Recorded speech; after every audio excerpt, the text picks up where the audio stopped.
Diyos amang nasa langit, habang kami ay nagpapahinga at nagpapasalamat sa pagtatapos ng araw na ito, kami humihiling ng kapayapaan at kaligtasan.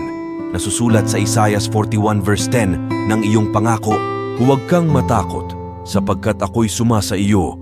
Huwag kang manglupaypay, sapagkat ako'y iyong Diyos.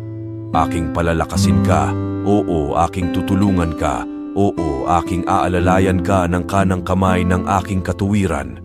Sa iyong katunayan, ikaw ay aming kanlungan at kalakasan. Kami ay nagtitiwala na ikaw ay palaging nariyan sa aming mga pangangailangan.